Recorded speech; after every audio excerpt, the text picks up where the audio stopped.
Anna, please pick up the phone. Anna, please pick up the phone.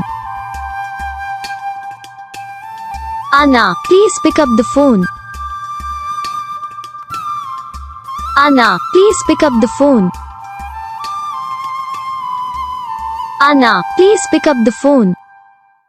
तो guys video को like करो, channel को subscribe करो, comment करके बताओ आपको ये वीडियो कैसा लगा, कौन सा पार्ट है जो आपको इस वीडियो में अच्छा लगा या फिर कौन सा पार्ट है जो आपको इस वीडियो में अच्छा नहीं लगा। अगर आपको रिंगटोन पसंद आई या फिर आप भी ऐसा कौन सा भी रिंगटोन बनवाना चाहते हो तो आप हमें कमेंट कर सकते हो। आपके लिए रिंगटोन बना के चैनल पर अपलोड कर देंगे। आप वहाँ से इसे डाउनलोड भी कर सकते हो। डाउनलोड करने के बाद चैनल को सब्सक्राइब कर लेना। सब्सक्राइब करने के बाद जो वाला आता है उसे भी ऑल को सेलेक्ट कर लेना। देखो उसका कुछ फ़ायदा रहता है कि जब वीडियो डालते हैं तब आप तक वीडियो पहुँच जाता है। यानी कि अगर मैं सरल भाषा में बताऊँ तो आपको पता चल जाता है कि हाँ भाई वीडियो आ चुका है।